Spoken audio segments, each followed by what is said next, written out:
Hi, everyone, and welcome to the Planet Project's conversation series. I'm Roger Briggs, and I'll be hosting today's conversation. Each month, we highlight leaders and pioneers at the forefront of social change and cultural evolution. Today, we'll be hearing from Laura George and Anodea Judith about the Founding Mothers movement and the divine feminine. So, welcome, Laura and Anodea. And I'd like to start by asking each of you to tell us a little bit about your own story and how you arrived at the Founding Mothers movement. Who'd like to go first? Oh, I think Laura should start because she started all this. Okay. I don't know about that. I will get to how this formed. Um, so I was a practicing attorney, mother of three, relatively normal human being prior to 9/11, which is when my awakening kicked into high gear. Um, just sort of unwound from the law, which wasn't easy. I had some clients who were kind of sad that I was leaving, and within a couple years started the Oracle Institute. So we started as an interfaith organization. Um, Part of the reason for my transition was because we had a president at the time who used the word crusader with regard to going after Muslims in the Middle East. And I just sort of I started seeing a dystopian future manifesting and getting stronger year by year. So we then decided to move to the tip of the Bible Belt just to make the mission even more challenging. So I am in MAGA territory, and we thought we could bring this pluralistic message to a region of the country that wasn't being exposed to it. And that resulted in some fun. Good thing I was a lawyer. Two lawsuits. I had to sue the county twice. The first time over a Halliburton prison that they were going to put directly across the New River from me. I'm on the New River, which is the oldest river in the Western Hemisphere, and some geologists think it's the oldest river in the world. So it's a very sacred site. Anyway, we got the prison off the river. Um, and then when I went to get a permit for the Peace Pentagon, which is the name of our headquarters, everyone knew who I was at that point. And the churches came out in great force. Um, so that was lawsuit number two. We almost had lawsuit number three, actually, because the Federalist Society decided to try some nonsense in a purple state, which Virginia is. And our abortion statute mirrors Roe v. Wade. Anyway, they picked the little town of Independence of all the places east of the Mississippi. What are the odds? So we had to fight off the Federalist Society about a year and a half ago, which leads into Founding Mothers because Kurt Johnson had asked that I help facilitate the formation of the first, I think it was the first collaboratory for the evolutionary leaders. And it was during our brainstorming phase, and Anodea had a proposal, Rianne Eisler had a proposal, and I came forward with a proposal that included both of their ideas and much more. And that is how we arrived at the Founding Mothers movement, which the next iteration of it was the Founding Mothers Commission. And we noticed today we were on another call. We noticed we've been going in 9 month chunks, uh, interestingly enough. And so for the first 9 months, we were the Founding Mothers Commission. And during that time, we started scanning the globe for other thought leaders. And then in July, we launched the Founding Mothers Movement. And the next 9 months, which just ended, we just had our ninth Women's Congress. And I like to call that now the end of the start of the Founding Mothers Movement because we're really ready to rock and roll now, full on movement. So I'll stop there. Hand it over to Dea. Yeah, so my backstory is completely different. I would say my more awakening moment came, back in the 70s when I left civilization and lived off the grid by myself on top of a mountain, a mile up the nearest dirt road. Um, and had a just a radical awakening once the walls that separated us from nature were gone and I had more, just direct contact with the nature spirits and the wind and the sun. And from there, I, couldn't live on the mountain by myself forever. So I found my way down to a community. And it was in that community, it was called the Church of Our Worlds, where I discovered the feminine face of the divine. And over time, I became the high priestess and the president of that organization. And it was an international organization. And we did a lot of interfaith work and trying to bring the feminine divine back into the world. And that led me to a lot of study of history.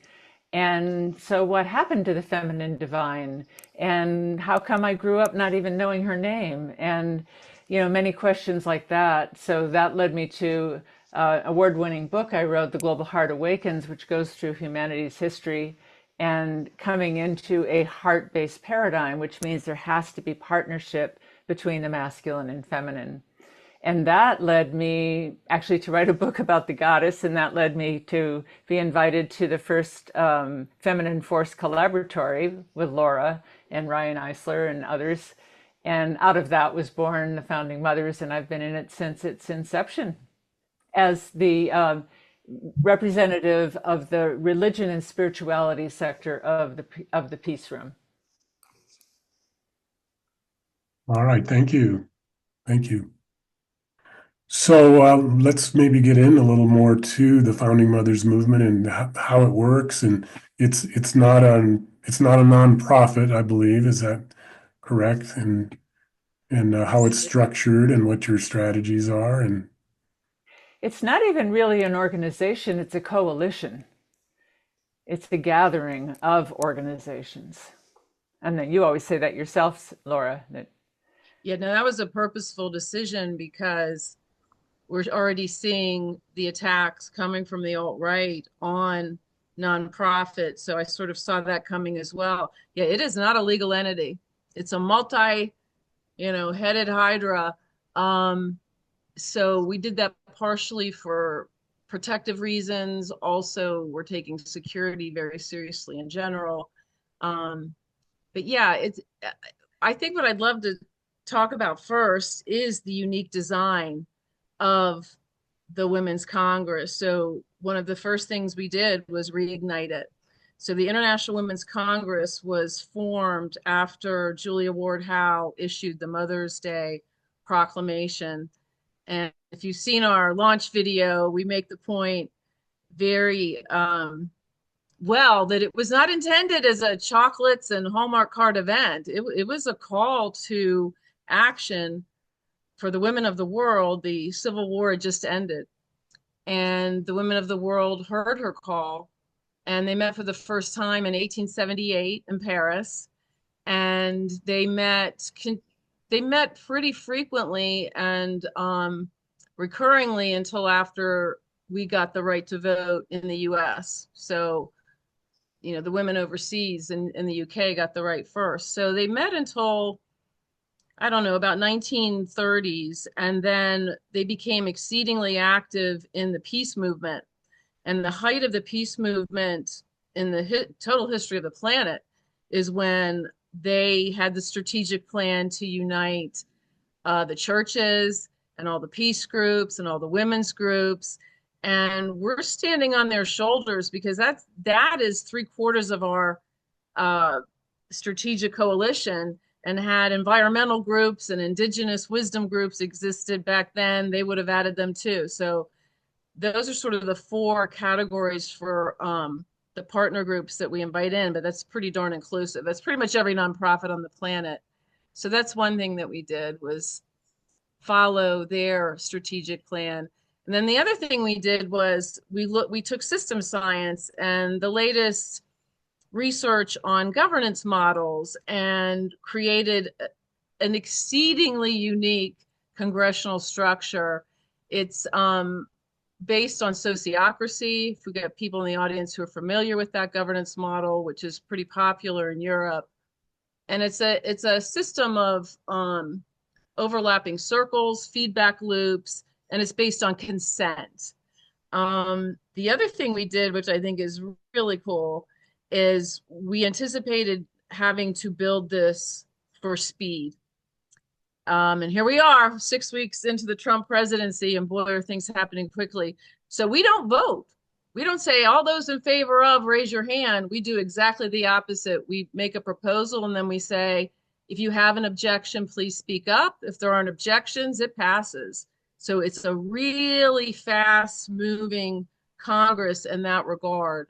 If I could, I'll show a an image, because we also, tip of the hat to Barbara Marks Hubbard, we call our executive team the Peace Room, as sophisticated as a war room. And this is the model. It probably looks kind of kooky the first time you see it, but here's the Peace Room. And we took her very famous, iconic wheel of co-creation, and then we overlaid these fun animal totems. So the wolf is learning and education, the whale is communications and media, the elephant is art and culture, and so forth.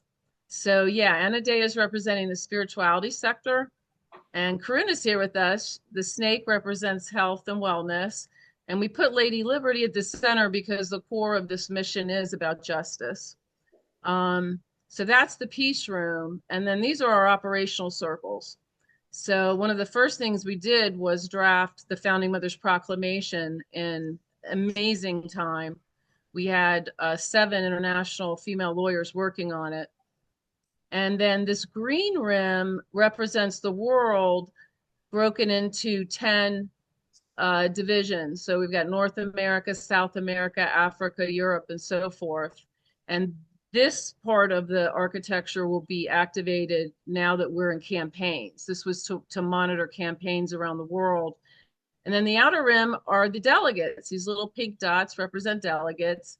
And we've just started grouping into women's circles based on thematics that can include project-based goals, or health and healing, or I mean, almost anything. We've got an Indigenous women's circle now. So yeah, that's our architecture. And the darker dots just represent feedback loops, like information going in and out, sideways. That's incredible. Yeah. We've even designed how we will fractal it, because, again, and by the way, we have a lot of system scientists involved, like, Jude Currivan's involved, Anna Lou Smithson's involved. And we know that when an organism gets too large, it becomes, the complexity overwhelms the ability to follow the progress of what you're attempting to achieve. So we've even got a design for when we fractal. I'll just show you this really fast. It's pretty fun. We're playing. We're having fun while we're doing some good work. So here is a diagram that's showing the next 5 congresses. So here's a North American Congress, a South American Congress, Asia, Australia, Europe. So we're just starting to play with what that would look like. And if you envision a birthday cake, that's sort of how the feedback loops work as well. So we're including both decentralized, horizontal axis to this model, and what's been missing in the 21st century, which is the vertical centralized axis. And that's why most movements in the 21st century have failed. Are you going to talk about that vertical axis and tell us more about that? Yeah, I could talk about it really quick. So think Occupy, the Occupy movement, where they were forming concentric circles and they had megaphones and they wouldn't appoint any leaders. And when the media would come, they didn't know who to talk to. There were no demands, right? No formal demands, which, as we've learned from Gandhi and Martin Luther King, you need to play fair with the opposition. You need to set forth what you're attempting to change, right? And Michael Moore came at one point and said, "Hey, you guys want me to talk for you?" And they're like, "No, Michael Moore, get out of here." So that is an example of a totally decentralized and flat movement. And, there's spiral dynamics reasons for that I won't go into, but what we know now, and the research is in from the experts, the reason the 21st century movements have failed is because they've gone flat. So I'll use Martin Luther King, for example. One of the best books I read was A Military History of the Civil Rights Movement. because without using these military metaphors, which I'm about to use, this is exactly how they were organized. They had an inner circle of generals, then they had captains who, were watching over sergeants who were training the foot soldiers. And that level of command and control, to continue to use some military metaphors, is needed. Now, in today's world, that sound, oh my God, my ears, she's using military metaphors. But that's what's missing now in movements, because we've gone too far the other way. And so we need both. The answer is it's both and. And that's why we went to this sort of an architecture and borrowed from sociocracy and indigenous wisdom and female circle principles to hopefully get the best of both worlds. And this structure is really the brainchild of Laura. I mean, you started this with this structure in mind, and we all recognize this is a good working structure. And it has been working very well for us, as we expand. And I think it's scalable. Yeah, there were a lot of people about, like Anne-Marie Borhoff looked at this. Anna Luce looked at this. There were a lot of people involved. So it's been a collaborative effort. It really has been. I mean, I got the download, but we were already all thinking about this. Every woman on the planet's probably gotten this download at this point.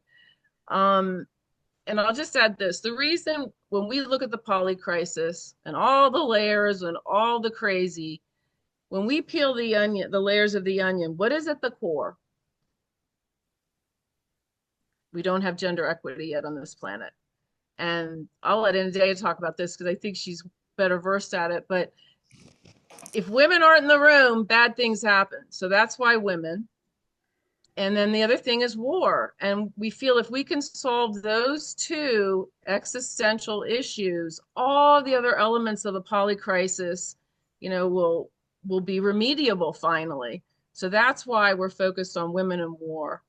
And yeah, I'd love for Anodea to talk about the research that shows what happens when women are part of the decision-making process. Yeah, so the studies have shown, and I have a few, if I look to the side, some things over here on my screen, that the lower the status of women, the more likely a country will be involved in internal and external conflict, and the more likely they will use violence as a first response. That countries with higher status of women spend much less on military, have much lower rates of violent crime, and even the crime they have is not as violent. The more gender equity there is, the less severe the violence. The more women are in the process, are involved in the process of peace negotiations, the more likely the peace will last and be accepted by all people. And the more it will be agreed upon and held and not break.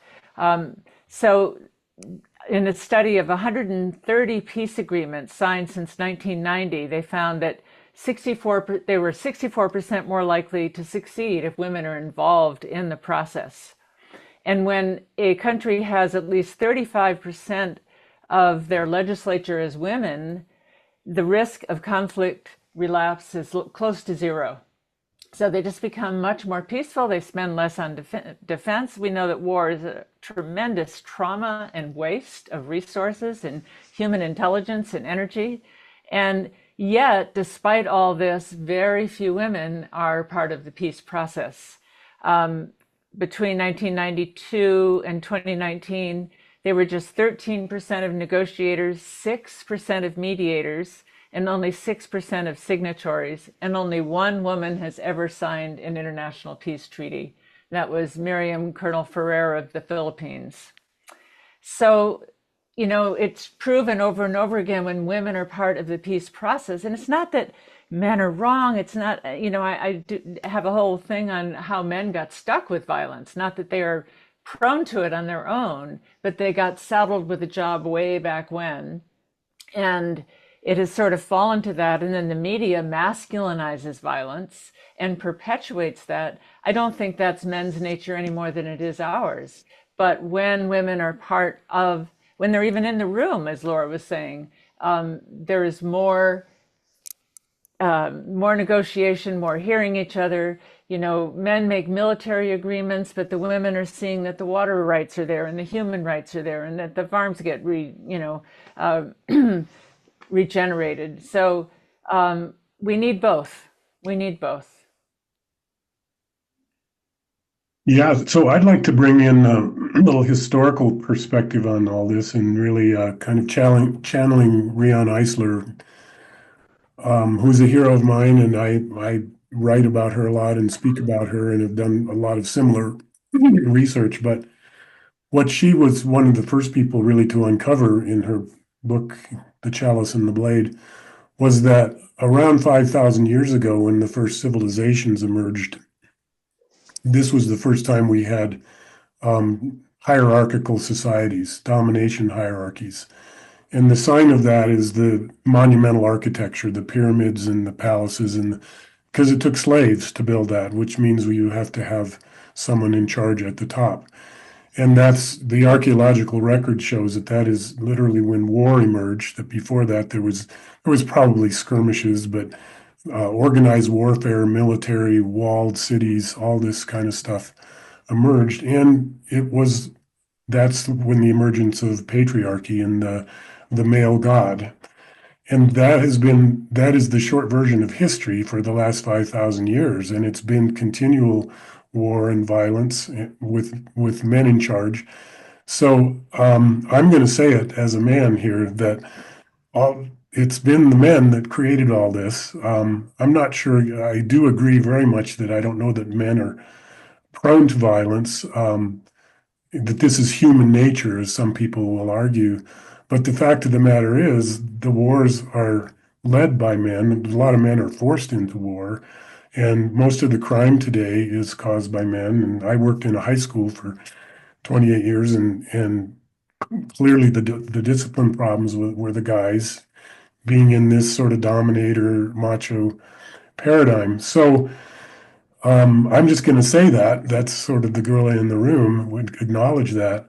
But the big but is what is the role of men now? And of course, the other side on Brown's work is partnership.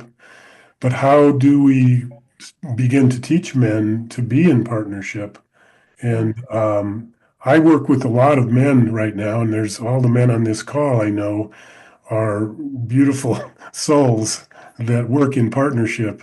But at the same time, we still have this very, very masculine culture in the US, particularly with some of the sports and the entertainment, the action films, the violence in the films. So I'll just throw that perspective on it. And Anodea, you want to jump into Yeah, that? I'd like to jump on that. I'd like to go back to that point in history that you're talking about and look at how it may have happened. And so, as the cultures were expanding in the Fertile Crescent and they were starting to bump into each other and run into scarcity of resources, or this is my land, not your land, or this is where the water boundary is, that those skirmishes started. And if they were to start, what would be the natural thing to happen? Men who have an innate protective instinct would be the one to pick up a club, to pick up, whatever they had, tell the women who were pregnant or nursing, you go behind a rock and we'll do the protection. I think that's a noble aspect of men. But they only had to get beat up once to say, well, next time this tribe comes over, we're going to be ready. We're going to make more swords. We're going to train our brothers and our sons and our uncles, and we're going to practice and we're going to duel with each other. And things became more militaristic. And as wars escalated and men were taken away from their families for months or years at a time on some sort of campaign under Alexander the Great or whoever it was at the time, any feelings that they might have had would have been a danger to the mission. We don't want a guy who's longing for his wife at home. We don't want a guy who's scared and says, hey, maybe this isn't a good idea to go running sword first into a whole phalanx of people pointing spears at you. You couldn't say that. And so this separation of the genders became more and more pronounced. And when the men came back from war, traumatized, masculinized, having been in a military, violent world of only men for like I say, months or years at a time, they were profoundly changed, and they instituted their militaristic hierarchical management of power on the society. And that meant knocking down the more egalitarian way that the women had been doing it. And so with their new gods, they, Christianity came along, and, there's a lot of things that happened, but the old temples were destroyed, the statues were beheaded, and it became a risk of one's life to even mention the name of a feminine divine. So at that point, the masculine and the violence had kind of gotten wedded together. And it's just the way it happened. And then the media feeds that to men. They have the poster of the masculine guy with a rifle over his shoulder, that's what it is to be a man. And so then that keeps perpetuating that myth. So what I think we have to do is decouple masculinization and violence. We have to tear those two fusions apart and say, wait a minute, this is not your nature. And invite masculine's natural, the masculine has a natural propensity for protection.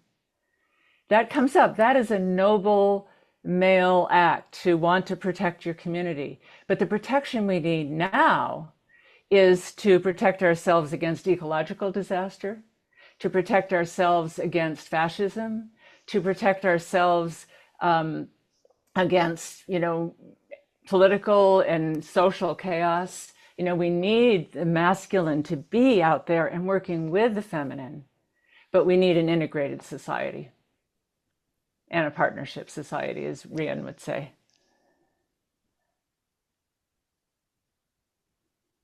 Let's pause here and see if anyone wants to contribute. Any thoughts from who we have here?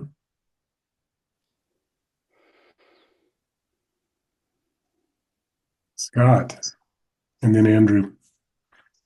Yeah, thank you. I will take the opportunity to ask a question related to something I've really been leaning into personally in my research and writing and study, and that is predatory global capitalism as the enemy. And I think there's an idea that it's going to unravel on its own, more or less. But I'm not sure that will happen until the life-affirming, life-nurturing abilities of the earth are, extinguished. And so I'm just wondering, you've obviously have a deep analysis, and I'm really appreciating what you're hearing. Where does that fit in? And like, what is your political agenda at this point, given the dysfunctionality of top-down government? Mm-hmm, mm-hmm. So I guess the one way I'll say it, because like you, I probably believe a lot in building from the ground up, but what about a resistance component to globalized capitalism, which is just so dominant in our world right now?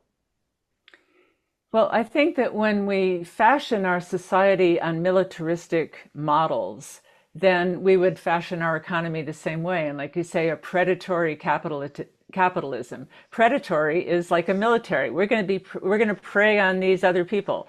We are going to prey on this country and manufacture, steal their resources and sell the goods. So I think that's part of that whole militaristic paradigm. And that there are other ways to do capitalism. There are other ways to do economy that don't have to be predatory. And in fact, what we find is predatory capitalism is going to kill it for all of us. It's going to bankrupt the warehouse, which is Mother Earth. And so when that's not, there's no buyout or anything that's going to happen when, that we can do as a fix for that. So we have to create new models of a more egalitarian, more cooperative, more collaborative way. But what keeps that from being too flat, as Laura would say, or too green, as you might say, in spiral dynamics, is it has to have a vision of what we're creating. And I think in the collapse, what we're watching in the collapse of everything around us, what is inherent and essential is to create a vision of the kind of world we can build. And that kind of world takes a new kind of thinking, and it's not going to happen on the masculine thinking alone because that has run its course. It has to come from a partnership in masculine and feminine values, masculine and feminine ways of doing things, the horizontal and the vertical. The horizontal and the vertical.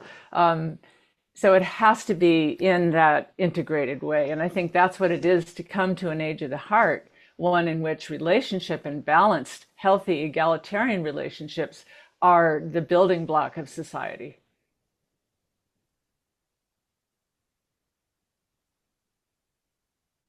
Andrew, I think you had a hand up. With you all the way, and I want to add a couple dimensions. You said there are two core things. One was absence of the feminine, and the other was war, if I remember it right. There's one more thing, which we've just been touching on here with the capitalism. We have a system that's destroying the earth. This is, I think, obvious probably to everybody here.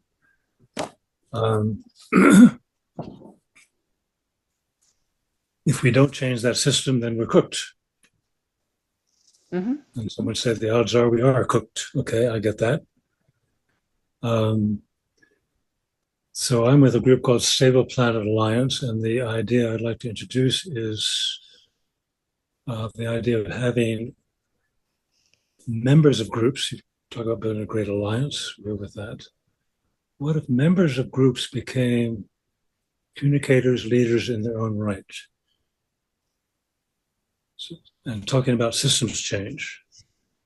And we have some tools for that. I don't want to give the whole wrap here, just I'd actually like us to have a further conversation later, but we have a tool called Kitchen Table Conversations, a slow conversation connecting the dots about the system. So the key idea there is of inspiring ordinary people to be evolutionary communicators or leaders in their own right. Mm-hmm. Is that a question or? What I'd like to do. This is your piece of the vision that we give this voice to people so they become leaders and speakers in their own communities, in their own. Well, it's something you might add to your model because I hear you as having a project-oriented model. This is a somewhat different mode of communication, helping people think better. Mm-hmm. Mm-hmm. In terms of a goal, there are many framings for a goal. Roger talks about ecological civilization, I think, the great transition. An integrative language for that is to evolve a compassionate, ecologically sustainable world that pulls together the partnership side and the ecological side, I'm thinking. I think founding mothers would be entirely aligned with that. Yeah. Yep. What I really would like to do is request to have a follow-up, more in-depth conversation with you later. Mm-hmm. Mm-hmm. Okay. Yeah. All good. Definitely one of our 4 partner groups. I'm just gonna really quick show when you go to the homepage of the website. Yeah, we're looking for partners working on women and children's issues, peace and democracy, spiritual and religious, and environment and indigenous. So please.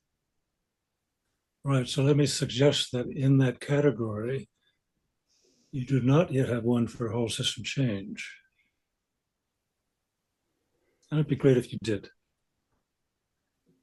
Well, we have a lot of plates spinning and a lot of balls and a lot of things to coordinate as it is. So we hit on those 4. I think the whole systems change is what we're trying to work on from the coalition of all these many prongs that we're drawing from. Laura, I understand. I do. Yeah. Yeah, and the Congress, because we've got such a wide diversity of nonprofits involved and also a couple businesses, um, the the ideas are flowing very fast, and we just got finished, as I said before, like we just went through a 9-month stage, and got through the ninth Congress, sort of completing all the foundational requirements that we would need. So we're in campaign mode now, full time. That also can involve education. So we've got some monthly educational events.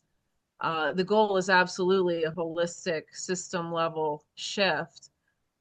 The reason that we feel women in war are the two major keys to the paradigm shift we seek is because, again, when women are part of the culture, and regardless of what decision needs to be made, it's clear that we get better results with the partnership model. So that's why we're focusing on partnership and peace. But yeah, we're very much aware of and aiming to achieve holistic results. It's just, again, studying the masters of social movements, and also where most people are. I mean, some people wouldn't even follow what you just said, and that's actually another challenge. Let me just say, this has never been attempted before.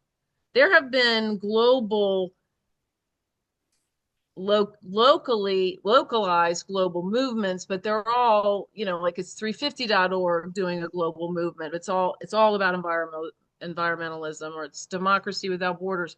So this is a very ambitious project because we're trying to bring in all these thought leaders from all these various sectors of society to join hands, number one, get out of their silos, then realize that that sort of unification, again, hasn't been done. Barbara Marx Hubbard used to talk about this all the time. Up until recently, people thought partnering was swapping logos on their website.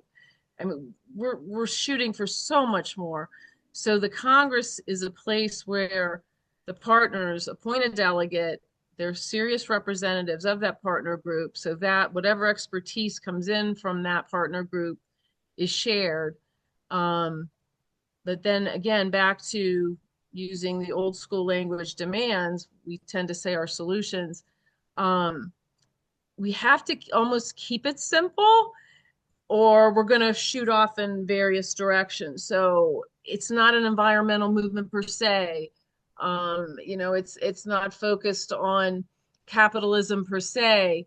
But we feel, again, if we can solve the misogyny issue and the war issue, everything else, I mean, there's going to be a trickle down effect, unlike the bullshit of trickle down economics. There'll be a real trickle down effect from having changed those two things. And they're huge. I mean, just stopping war is huge. Most people think it's impossible. And in our founding mothers proclamation, we point out the fact that it's a lawless planet. I mean, the International Court of Justice does not have mandatory jurisdiction. The International Criminal Court does not have mandatory jurisdiction. These dictators, just thumb their nose.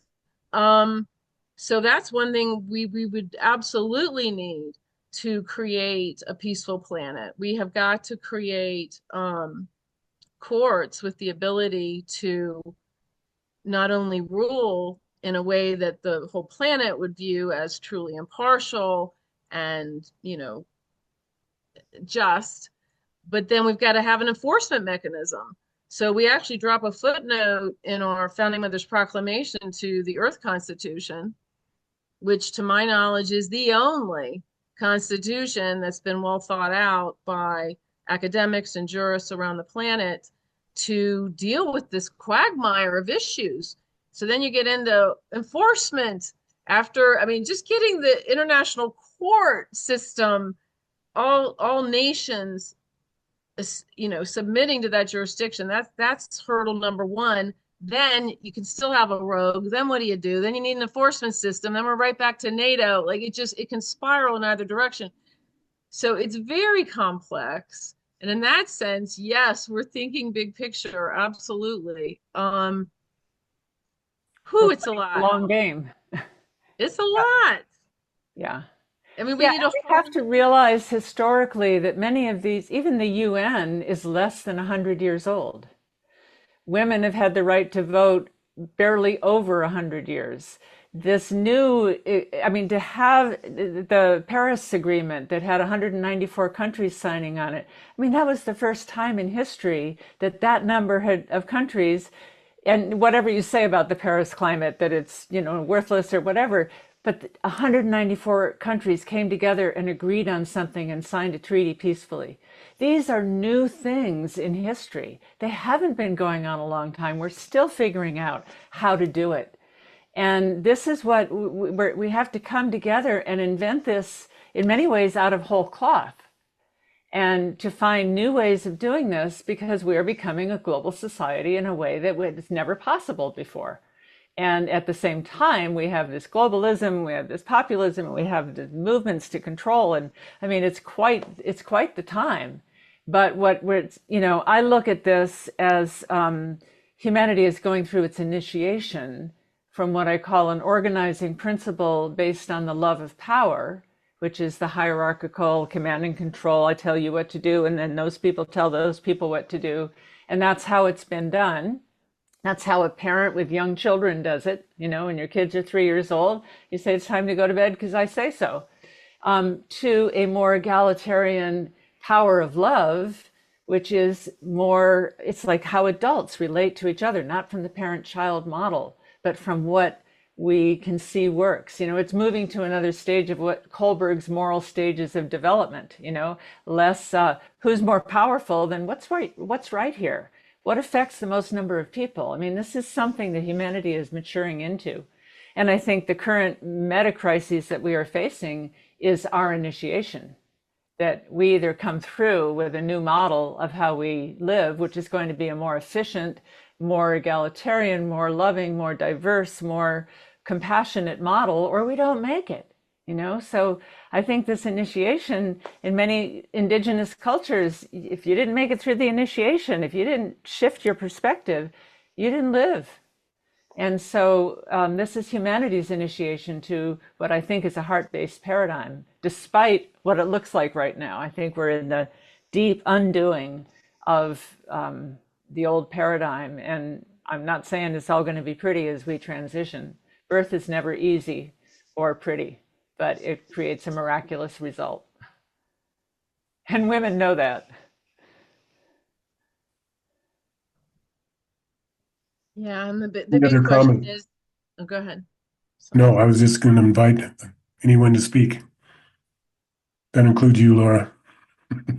Well, I was just going to say that brings us to spiral dynamics, and that brings us to the spectrum of consciousness, and that brings us to the big question of whether, as a species, we have evolved enough to make the transition. And if you got Ken Wilber fans in the audience, I mean, he puts second tier at like maybe 10% at best.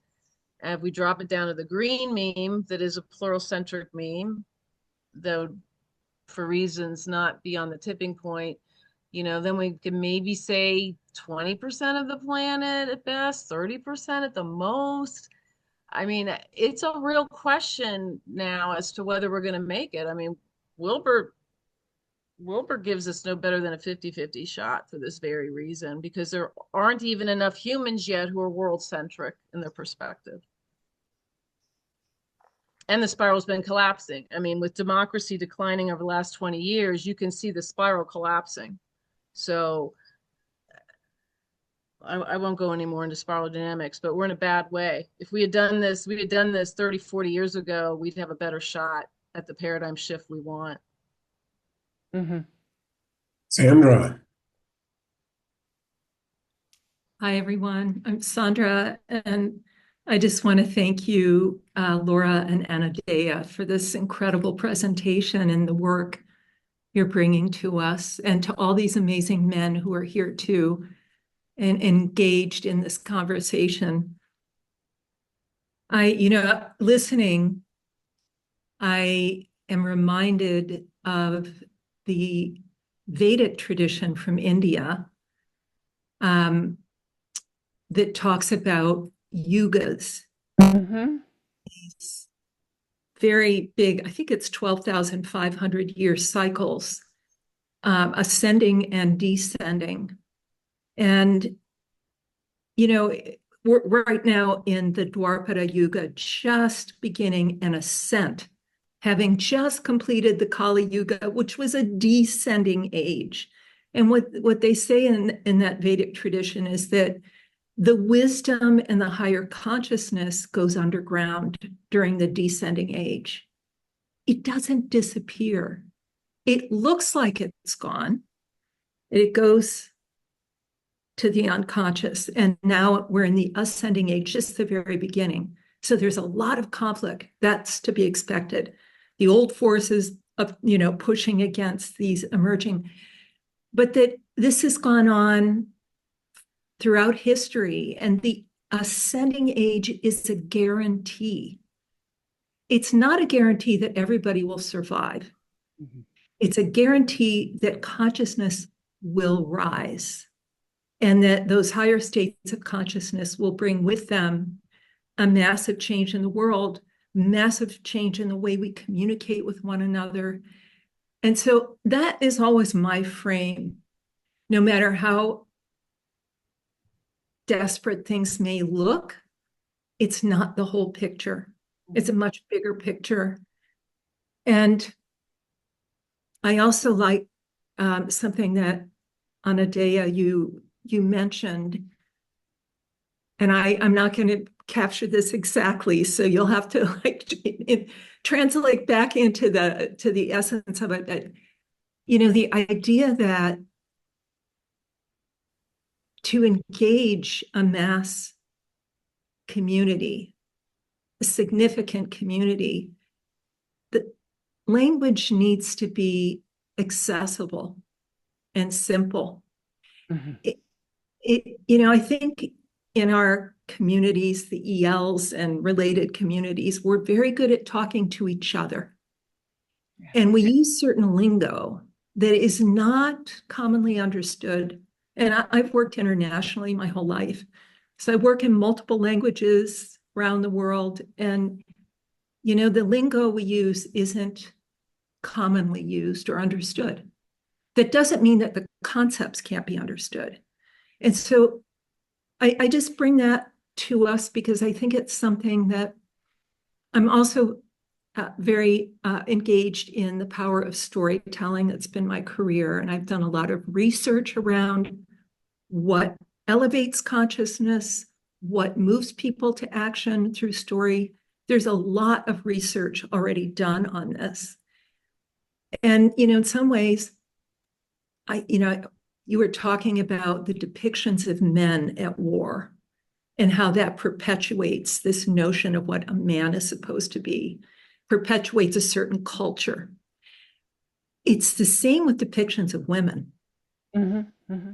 Oh, yeah. And so we're so used to seeing objectification of women on the screen, we don't even notice it's happening. Mm-hmm. And the way the camera is used, just the camera, simple camera, forget the story. The camera itself has been used in the same way for 100 years, in a way that casts men as subjects and women as objects, even when the woman's the lead. So it isn't about male versus female. It's just that we're beginning to become more conscious and aware of what we're consuming from the media every day, all the time, that we're bombarded with, and that perpetuates old notions that are not helpful in our evolving vision of what this world could be. So that's just something I wanted to bring to the table and encourage us to think about the stories that show the power and beauty of this kind of partnership between the female and male forces, whether that's man and woman. There are a lot of different gender types now, but that shows us the beauty of that and makes obsolete the power, domination, and control of the old model. It's going to happen anyway, not in my lifetime. It'll happen, but I just look at what can we do to contribute to the evolution and, to the empowerment of all of us, that elevates everyone, that elevates consciousness and humanity as a whole. And I'm going to close by just saying, thinking of sustainability and the planet, and people have talked so lovingly about the planet tonight. And I lost my home less than 2 months ago in the fires here in Los Angeles.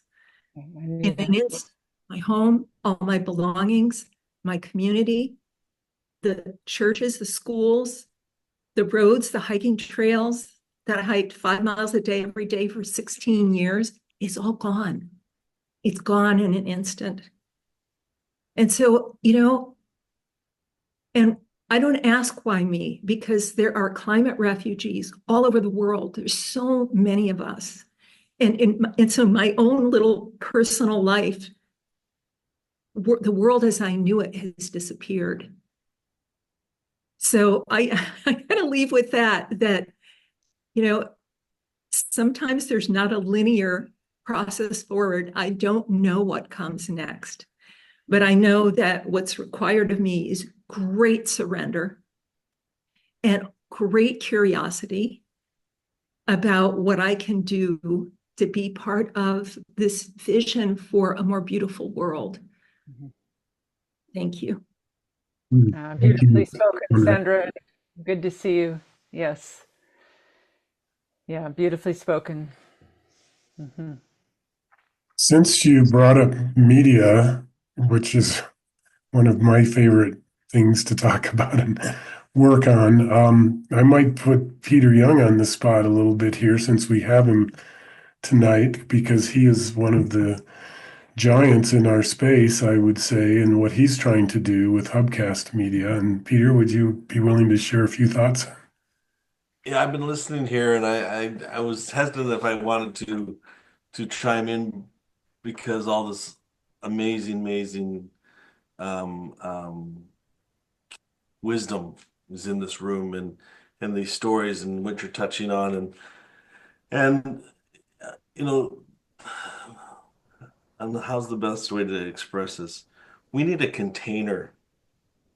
We need an amplifier. We need a space where everybody feels safe coming to discover their own human experience, their own life journey, without putting boundaries or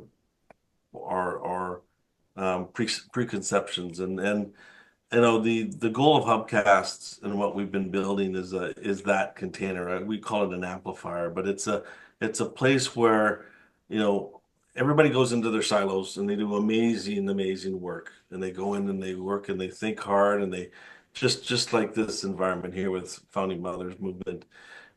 This is really sacred work that needs a space for it to evolve and develop. But there's a time when this work needs to be revealed to everybody around the world so they all can understand the importance of the work that's being created. Hubcast was built on a premise that we need the space. We also need some sort of guidance on how that space can guide people through that. And so when we originally built it, and it came out of me spending a month at the UN, sitting with a number of the assistant secretary generals there, and just really looking at the challenges that the UN has always had from a governmental level. And obviously, it's a political organization that works with politicians and governments that evolve, and different people show up all the time. But what was explained to me is that the United Nations was never there to solve the problems. It was there to hold a space, put a governance model around it, and allow the people that were the member states to figure it out. And then when they did that, the UN would hold the place of peace. That's Mhm. the essence of what the UN was designed to do. Mhm. And in that process, because of politics, because all the dynamics and all the different mandates that come to the table, it's a hard place to hold center. And right now we can see that, some of the most important member states in the world are really trying to erode it from the inside and change the narrative. But what I learned in that process is the United Nations also had a real challenge with communicating more than a certain threshold because of all of these challenges. They could communicate about to 1 billion people when it was a major world crisis, but on the day-to-day basis, there really was no communication going out of the UN to show the successes that would happen. Mhm. And in Mhm. fact, they went and they spent, and it's funny that I have this on my desk. Uh, Assistant Ambassador Tripathi, who was at the time the Assistant Secretary of the Environment, gave me this. He says, "We spend $4 million every year at the UN to develop this book of success stories Mm. of all the things that have happened successfully by the communities of the UN, and it's made up of a whole bunch of these stories, and these stories are about actual things that have happened, and when they created the SDGs, the concept of the SDGs was to create focus points, places where people at community, it was never designed for governments, even though that these only went to policymakers. It was for private enterprise and individual citizenry to focus on things that meant the most to them, but also the biggest challenges that the world faced today. And so it allowed us some structure. So when I left this and I sat down and says, what do we need is we need a container and amplifier, but we need some sort of guidelines. We need some sort of space where people can get organized in how they work. So in essence, and I don't usually use this word to us because everybody has their opinion about the UN, but Hubcast is like the citizenry version of the United Nations. So think Mm. of this group, the Founding Mothers Movement, it would be like a member state. Or it's the Hollow Movement. It's a member state. Unity Earth. It's a member state. But when they come together to announce what they're working on, what the discoveries they've done, what the successes, they're in the arena of the citizens' version of the United Nations. But it's for citizens because I believe, and actually, as our governments play the game of commerce and play the game of trade and economic wars and positioning from a masculine base, we can work from more of a humanistic citizen base. Because at the end of the day, when you really take it down to the humanity of society, we're pretty we're pretty dead center in a lot of ways. We don't lean like a government leans. And a good example of what's happening in the United States right now is the government doesn't represent really the state of what the people of the United States are looking for. Now, they want Yeah. change, they want responsibility. Being a Canadian, I'm on the receiving end of the policies. But more importantly, I think what everybody wants is they want stability and they want something they can count on every day so they can build on top of that. And one thing even with the trade wars, the one thing that trade wars do is they create instability in business. Mhm. What does the business need most of everything else? It needs stability so we can plan its things. So that's just one example, but we realize these challenges we're faced around the world are really important and serious. Some more than other, but they're all connected. And so we don't only have the 17 SDGs, but we create the inner development goals because we believe that that's kind of the glue that's in between all of the Mm. other ones. Those are the outer development goals, those are the inner development goals. Mm. So the goal of what we're doing is creating this community that everybody can join. We give you all the tools so you can lift up the underbanked, underserved voices. We work internationally, but the whole experiment that we're going through it's ultimately a collaboratory. It's a space where everybody can come together to co-create. Because when you really look at the best way to get to oneness, to get to this human consciousness of connection, is to go co-create together. The more we co-create, the That's more right. we take responsibility of what we've created.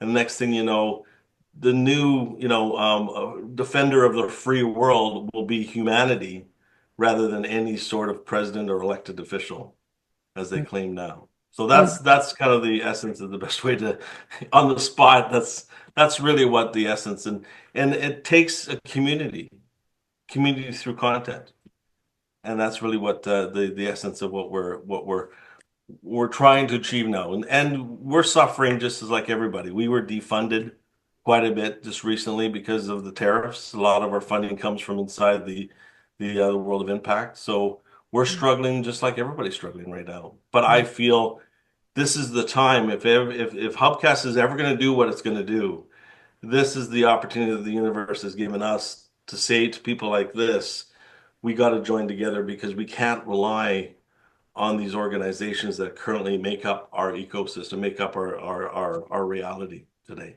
We need to take that on ourselves. So Thanks, thank Keith. you a lot. Thank you, Roger, for allowing me to share. Yeah. Well, Yeah. Sandra. your name keeps coming up in our media circle meetings. Peter, you're going to be getting a call from the founding mothers very soon. Yeah. Well, I love, as I said, the big thing. What we need right now is everybody to really join. Again, I've always said to everybody is keep your synergy circles alive, well, healthy, productive. Don't ever shut those down to replace them onto Hubcast. Hubcast is there when we all come to commune, we all come to celebrate, we all come to ceremony, and to come to create to solve the biggest challenges that face all of us as a whole. So that's really what, and the best thing for Hubcast is to grow this community. There's some really simple math out there. If 500 people were to tell 500 people, and they were to tell 500 people, and they told the law of expansion is we could get to 1 million people in less than a month. It's just getting people to understand the importance of creating this space where people can come together once as one. I didn't I'd like realize can I ask him just one more question? I didn't realize your model included reaching beyond the media sector. Are you saying you're actually trying to create a hub that does more than consolidate, unify, and amplify the messages? Well, our first hub is in Rwanda, still there. I went and so the backstory of Rwanda in Kigali, a business colleague of ours from Canada here is a Ugandan refugee, escaped from the first genocide in Rwanda in the 50s, came back after the second genocide where he's a Tutsi, is his tribe, and as we know, the genocide, Hutus killed millions and millions of Tutsis. And believe it or not, because of the influence of media, which is really scary in itself.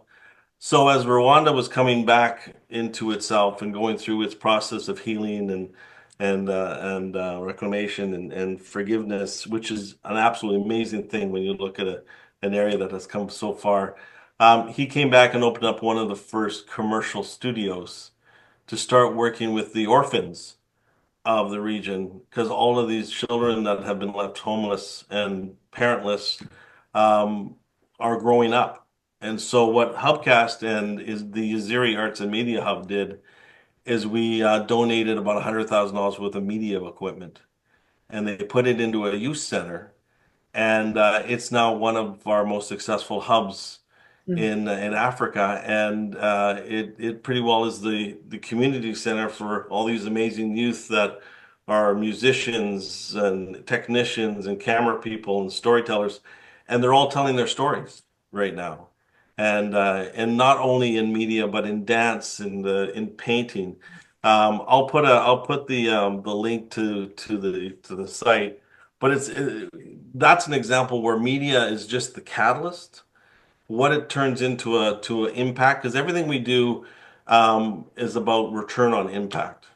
So many investments when it comes to impact investing, they're looking for the ROI. They want to keep their coffers full so they can keep pushing it out there. We feel it's just as important to return on impact.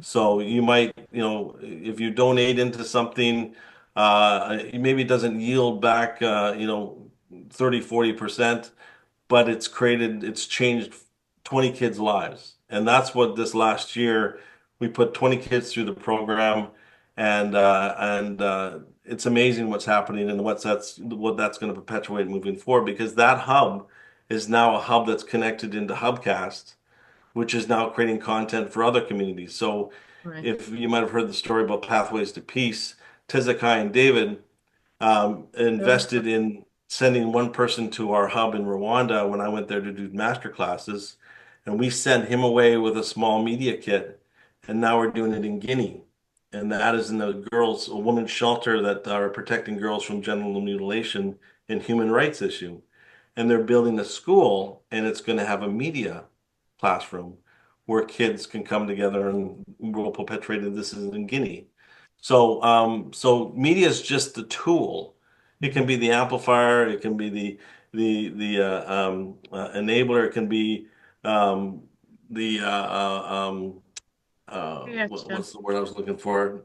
To celebrate, but it also can be compliance. It can be KPIs, finding out what does work, what doesn't work. It can be used in so many different ways to make sure that you get the highest return on impact. So it's much more than just music and entertainment. It's a vehicle in which we can get to know one another and learn about one another. So That's a beautiful vision, Peter. It really warms my heart to hear that you're doing this and you're going on it. And there's a word that I heard you say repeatedly as you were talking about that, and I want to bring in a little metaphysical principle here, and that was the word space. I was in Peru a few months ago studying with a shaman down there, and they were talking about how the Peruvians look at the Southern Cross, which is a constellation you only see in the Southern Hemisphere, that the vertical axis is time and the masculine, and the horizontal axis is feminine and it's space. And our times, the times we are in right now, are crushing the ecological space that is collapsing. When you see a lot of things collapsing, our political structures are collapsing, our social structures are collapsing, our economic structures are likely collapsing, that the time is dominating the space. And the one thing that the feminine brings is a space. And when you give something a space, the natural self-organizing principles can take place if you give them room to do so. If you give them a protected place that gives them some time together, whether it's in one of your hubcasts or whether it's us here in the Zoom, we have time and space here together right now. This is what we create from. But what we've been short on with this domination of the feminine is we keep dominating the space. And I often say, men have a thing and women have a place, and men have given us a world full of marvelous things that we are talking to each other on right now, computers and, cars and airports and airplanes. But in the process, the place has been trashed. And so we need to pick up that element of space and open up that space and establish really sacred space, safe space. And self-organizing principles of evolution can then take place when you give people a place to come together, like you were talking about in Rwanda. You create that space, that container, as you spoke of, and then things can happen within that are evolutionary evolvements, really. I speak a lot when I talk about male female. I tend to work a lot more with masculine and feminine, the fluidity of those two energies, and some of the most amazing male gendered individuals in the world that I know are very feminine in their nature, in their nurturing, and who they are. I think in all fairness to the male and female gender, if we could start focusing on masculine and feminine as being the relation, it's not black or white. Everything in this world all has like certain things. Buildings have masculine energy. Plants, earth is more feminine. And if we can understand the fluidity, what the president, what Trump said was so wrong with gender diversity when he said there's two things, male or female? Well, first of all, biologically, there's three because you have people who are born with both genitals. So there is one more. But beyond that, it's the fluidity of how society is what really we are dealing with. And if we can play with that and dance with that feminine and masculine, we become a truly powerful source. And it's in design and the oneness, right? Mhm. You need both masculine and feminine in just how to co-create it even. Yeah. So again, if we take away the genitalia and the gender and get to the more the energy source, which is what that represents, I think we start to find a lot of commonalities, even though people might lean one way or another. Yeah. I Saunders, totally agree with all that. Yeah. Saunders had a hand up for a while here, so let's hear from her. Thank you, Roger, and thank you, everyone, for this conversation. It's pretty amazing. I wanted to share just a framing of a story. There were some Canadian filmmakers who came to me about doing a series for children on climate change. And we worked together for several years. And in the course of that, decided to shift the focus to children falling in love with the mystery of nature. So instead of a don't do this, look what disaster can happen, it was this valuing this presence in nature. And it was this group of kids, it was partly animated, partly real kids, that would go in every episode to the woods or it's called Scout and the Gumboot Kids. And it was on Canadian Broadcasting Corporation network. And, it's really amazing because, kids were like, they discover a berry. And every episode had a moment of mindfulness meditation. Can you imagine? I mean, for US TV, it would be way too slow, but it was very popular in Canada, and it's also been taken to China. And, this is one of the things, again, I want to bring in because I think, sometimes it's not about hammering on the head of something. It's about finding, and I like what you were saying, Anodea, about the space, not just the thing. It's creating the space for a relationship, for these are for little kids, to develop a relationship with the earth for life. And, I've heard a lot of anecdotes about the ways that parents got involved in this series as well. And another example is I was invited by the United Nations in Egypt to work with them and the longest running film festival in the Arab world, the Middle East, and Africa. It's called Cairo International Film Festival. I think it's in its maybe 48th year now. And, the person who invited me knows that I work a lot on social impact and transformation. And they said, why don't you come and create an award that will recognize consciousness in storytelling? And so I called it the Conscious Media Award. And we did this for the 2 years leading up to the pandemic. And then sadly, it was shut down. But, I think that's another thing. It's, again, not about telling people what not to do. It's about rewarding and elevating and giving visibility and kudos to people who are doing something extraordinary, And even if it's only a little piece extraordinary, maybe the rest of it's old school, but there was some bright light in there, some element of an evolved story, we recognize it. We get them up on stage and value that, So that's another thing for us to think about. And even in extraordinary partnerships that bring together the space and the time or thing and are doing that well, how can we elevate that and make it more visible and valued? Just wanted to put that in there. Scott. Thank you. This has been really wonderful. there's been a lot of references to the UN, the International Criminal Court, and it just has me thinking here in the middle, the midst of the collapse of so much, what are our assumptions going forward? Is there an assumption that the UN is going to be relevant in 50 years? And is that where we want to put a lot of energy? Or the criminal court, or even a rights-based approach to justice?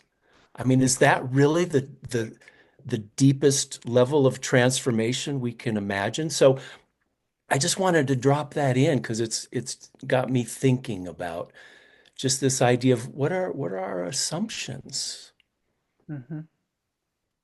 Thank you. Well, maybe this is a time to get back to Laura and Anodea and the Founding Mothers movement and some of the campaigns you have going. I know Saturday is a big day coming up. Saturday is a big day, but just real quick, I want to mention that we're also watching. I mean, we got so many futurists involved in Founding Mothers.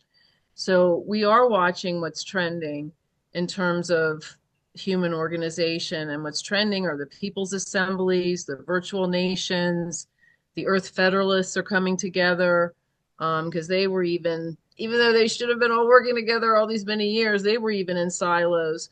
So to your question of what are the assumptions, I don't think there are too many at the moment. People are really getting ready to experiment in a big way. And at the more local level, experiments like Damanhur, which have proven to be so successful, and cooperative business models and things like that. I think that's where things are going if we can prevent the oligarchs from taking over. So yeah, we're watching all of those really cool and amazing and co-creative efforts to land this paradigm shift in positive territory. The issue is, can we organize quickly enough, those of us who share that vision? Because what we're talking about, using integral theory again, we're talking about the institutions in the fourth quadrant are crumbling, and the social movement in the third quadrant hasn't emerged yet. The movement of movements, what we call ours the mother of all movements.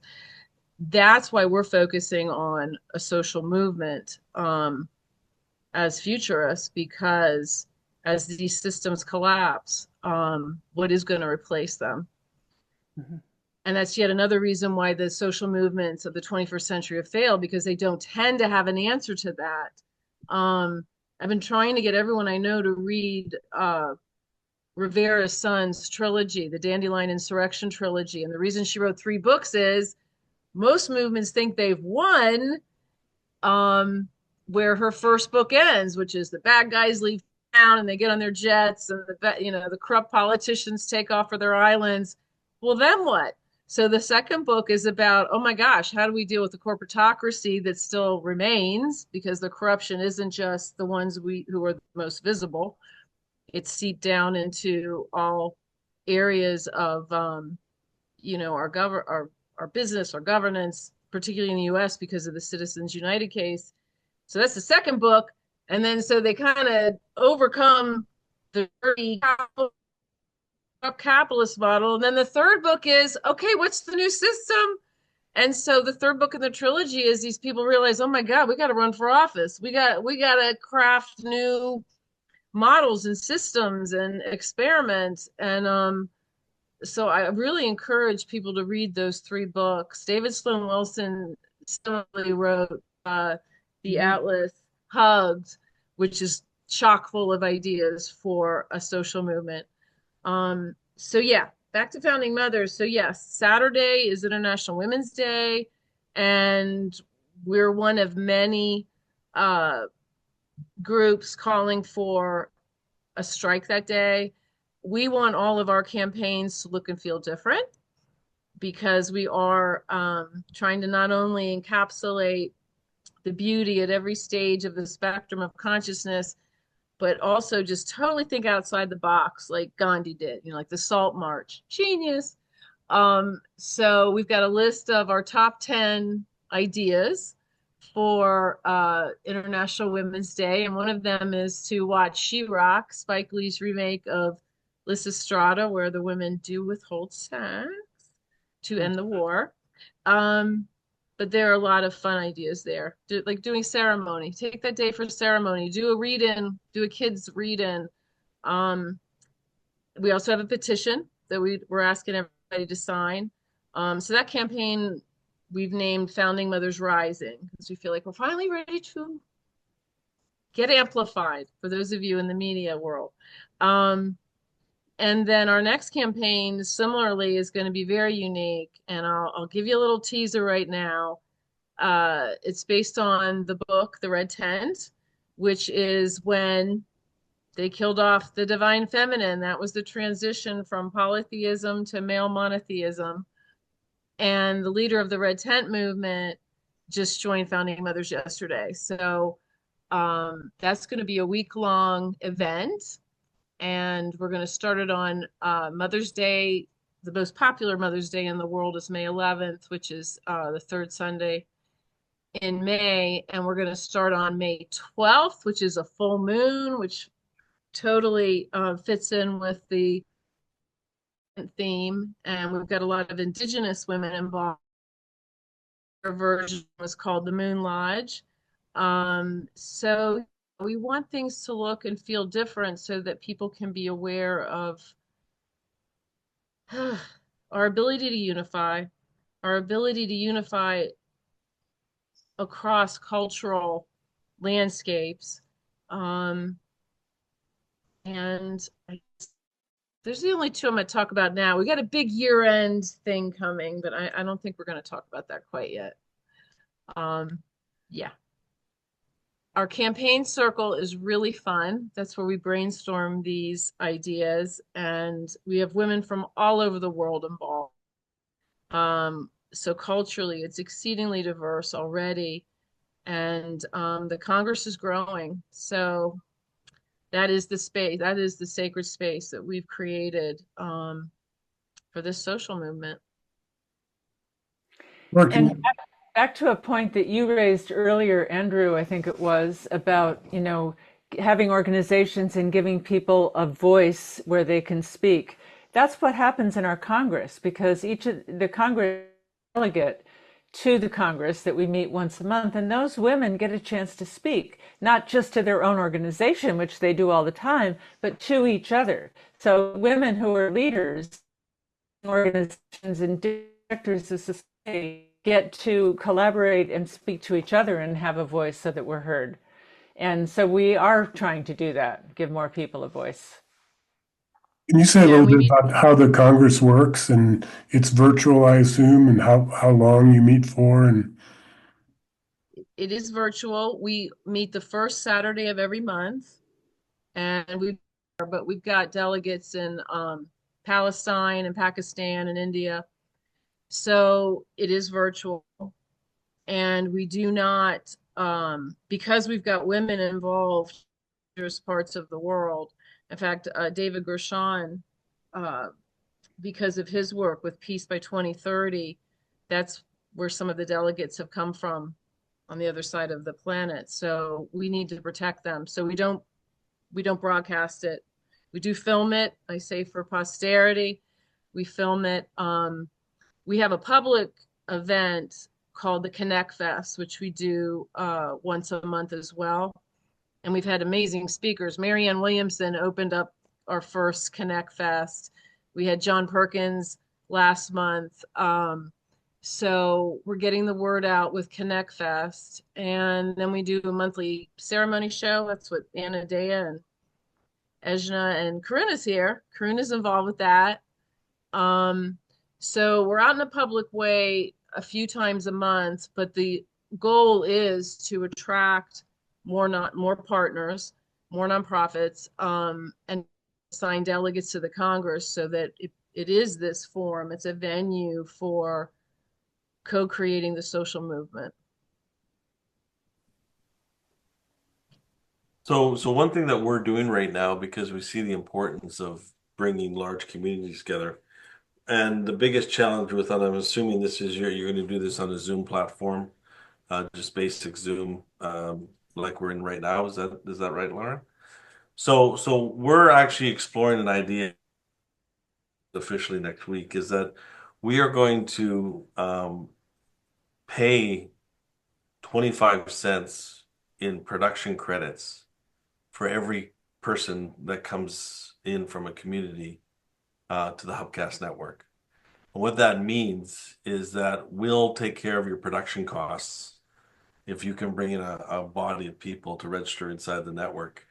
And so we're going to put a campaign together where all of our partnering creators groups will be actually making 25 cents in production costs, which pays for what we do is, as you're familiar, you've seen our produced Zooms. And so what it's going to allow us to do is increase the quality. So something that we're going to announce officially next week as part of our own onboarding program is how do we enable as many people to come in that space so people can see what you're doing when you do that Congress. People from Unify, people from Unity Earth, they all know what's going on because there's so many events that happen. I follow the threads and it's constantly, there's probably about 40, 50 events a week in combined with all the different communities that we know of. So how do we use that momentum to build this space?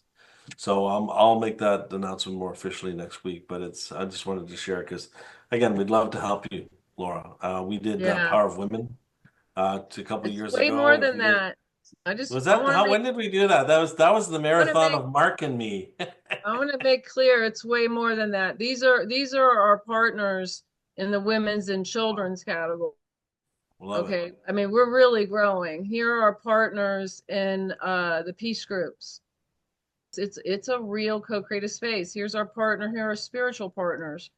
So we Well, definitely these want, these are the scale that we into the millions of people. Once you get to a yeah, million people in a Congress, you become relevant in so many different ways, even from monetization. You start to become sustainable in how you this can isn't, promote and produce. we're not monetizing this Congress. No, No, no, no, no. what I'm talking about, this has nothing to do with monetization. Yeah. This is talking about how you create economics to pay for the amplification. Because Yes. again, to do a That you million might people even, for 1 hour takes, just so you know, for a million people for 1 hour is $30,000 of bandwidth. That's what it costs on the internet. wow. So if you want to be on a platform that doesn't, put a Coke commercial before your thing on YouTube or skip every 10 minutes, that's the reality of what it costs to distribute large scale production.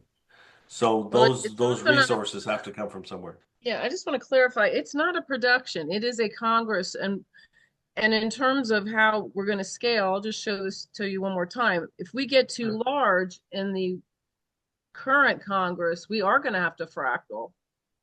Mhm. So, and then again, that's a whole other level of coordination and collaboration. Humans have never done this before, and the UN set up systemically pretty well for 100 years ago, but I mean, it's not even close to what we know about systems architecture and systems theory. So, And yeah, that's why I'd really love to yeah. hear more about how you're building this component and how we can help. All right, well, I think we're to the end of our time. I might just invite Anodea if there's any closing thoughts. And Well, I think that we are in this together. Scott, you asked about assumptions. I don't think we can assume anything right now. It's all the old assumptions are falling apart. There is a wrecking ball taken to all the institutions we have assumed would hold up and protect us. And so it is a time of also immense creativity. And so this is where, what are we creating together? This is the most important thing we can do because much of the old is falling down around us. And we're creating it right this moment, every moment that we are together and talking about these ideas. So thank you for the chance to espouse a bit. all right. Thank you so much. This has been a wonderful conversation. All of you who contributed to that, and stick around if you'd like. Thank you, Thank you, Roger. Roger.